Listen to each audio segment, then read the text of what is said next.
ইফতারির আগে যে দোয়া ওইটা আল্লাহ ফিরায় না। ইফতারি করার আগ মুহূর্তে আমরা যে পেঁয়াজু, আলুর চপ, বেগুনি, হ্যাঁ এগুলো খান আপনারা? রুয়াবজার শরবত খান নাকি? এই যে সাজায় রাখা হয় ডিজাইন করে, এইগুলো রেখে যখন দোয়া করেন, এই দোয়াটা আল্লাহ শোনে খুব। আল্লাহ বলে, কিরে ফেরেশতারা, ঘটনা কি? এত খাবার কেন? আল্লাহ রোজা রাখছে। কি চায়? আল্লাহ ক্ষমা চায়। তো খায় না যে তৃষ্ণার, তো আল্লাহ আপনার ভয়।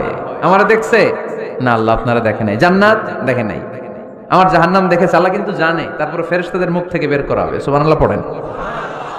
আমার জাহান্নাম দেখেছি কিনা বলো। ফেরেশতারা বলে, না জাহান্নাম দেখে নাই। আমার জান্নাত দেখেছে কিনা বলো। জান্নাতও দেখে নাই, কিছুই দেখে নাই, আপনারও দেখে নাই। আল্লাহ এবার খুশি হয়ে যাবে। আমার খুশির জন্য, আমার ভয়ে তৃষ্ণার্ত ক্ষুধার্ত সামনে খাবার হাত বাড়ালেই খেতে পারে, আমার কাছে ক্ষমা প্রার্থনা করে। এখন আমার বান্দা যা দোয়া করবে, বান্দার সব দোয়া আমি কবুল করে নেব।